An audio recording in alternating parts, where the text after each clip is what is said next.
Well, thank you very much, Prime Minister, for this extraordinary speech. And I was thinking about it and remembering what the Governor General said in her speech. I think we have been witness to an historic event, because I don't think ever before have two indigenous leaders come to an international stage in the capacity as Governor General of Canada and the Prime Minister of Greenland, and stated their case in this way. Thank you very much. And of course, this is a unique opportunity for all of you to ask the Prime Minister of Greenland any kind of questions you want. So, who wants to go first? It's always you. No, I can. No. No. I mean, I can of course go first if nobody wants to use this. Where to? Yeah. Okay, we have one there. Yes. There. Stand up and introduce yourself. Hello, I'm Stefania. I work as a consultant. With the energy crisis we're seeing in Europe now, there's going to be possibly a need for more nuclear power. There is uranium reserves in Greenland, but as I understand, it is banned from mining. Are there any plans to open up opportunities for uranium in Greenland? As you said, that we have banned the uranium mining last year because we want to keep our nature for the future generations. But also because we can see that we have a lot of water who can be one of the key resources to green transition for the rest of the world, because it's a renewable energy. The uranium mining and nuclear power is not renewable. You need to have some waste from it. But with the water, you have a renewable energy, and we have a lot of it, and there's new technologies, for example, with power-to-X solutions, who can be one of our future. So we have changed our goals, but we still have some mining in Greenland, and we can use a lot of these critical minerals for the green transition. There was a question. Yes, the gentleman in the row before you. Yeah. So thank you very much. Tamer Abu Alam from the UIT, the Arctic University of Norway. I would like to borrow one sentence from you, that you said that we will go and the rest will follow us, which is a great message. My question is, as Prince Haakon said, that most of the problems that we see now in the Arctic actually created outside the Arctic. How we can force the nation that creates this problem, that creates this pollution, to follow a new strategy that can protect the Arctic? How we can force them, how we can make them see it and agree not to produce such pollution for us. Okay. I think it's a short answer. When a country like Greenland, with around 57,000 inhabitants, and a country like Iceland with around 300,000 inhabitants, can make a green transition and have some renewable energy, why not the big countries with big economies can do the same?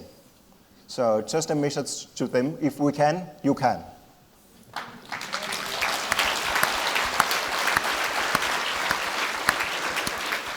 Okay, do we have questions here on this side? Yes, I think there was. Yeah, please. Yes, thank you.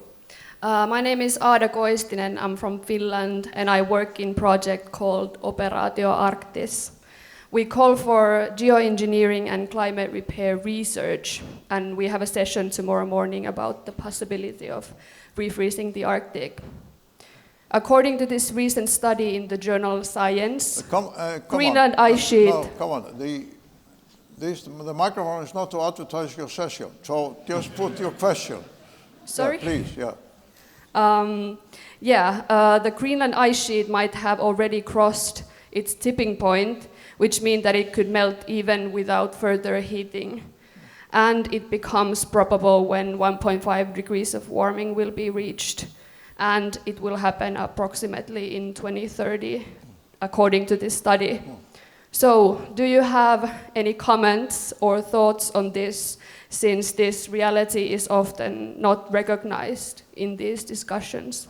Thank you. Of course I have. But that's the reason that we need to act.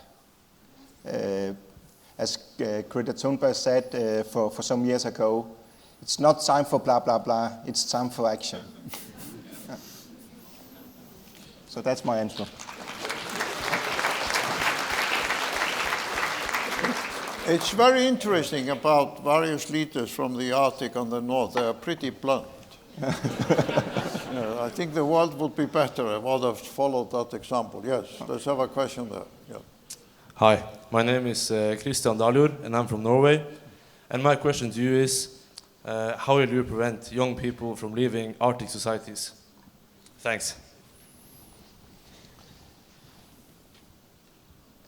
It's a difficult question, I think, but we have a lot of young people in Greenland and young people from Greenland who's outside Greenland right now and studying or working in all our home, the world.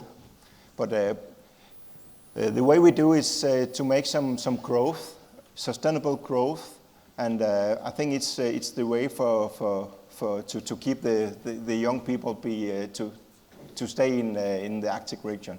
But I think we have the same thing with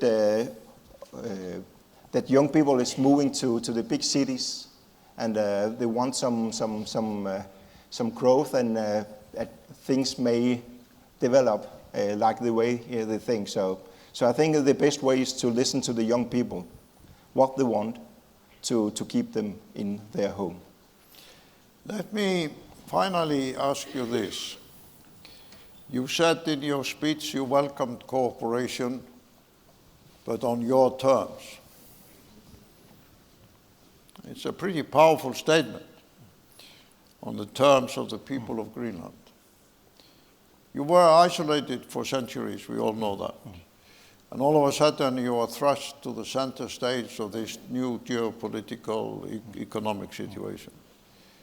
How is it, personally, to be a young leader with all the world wanting to make use of Greenland or engage with you and so on? How is it personally to execute this from one day to another on your terms? Which I think is a laudable view. So give us a sense of personally how it is to be the Prime Minister of Greenland.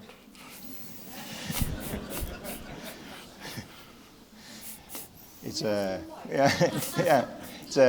great opportunity, I think. Yeah. And for me, it's very important that we act and we do something, just only talk. And that's why we made a cooperation and declaration of cooperation agreement today with Iceland.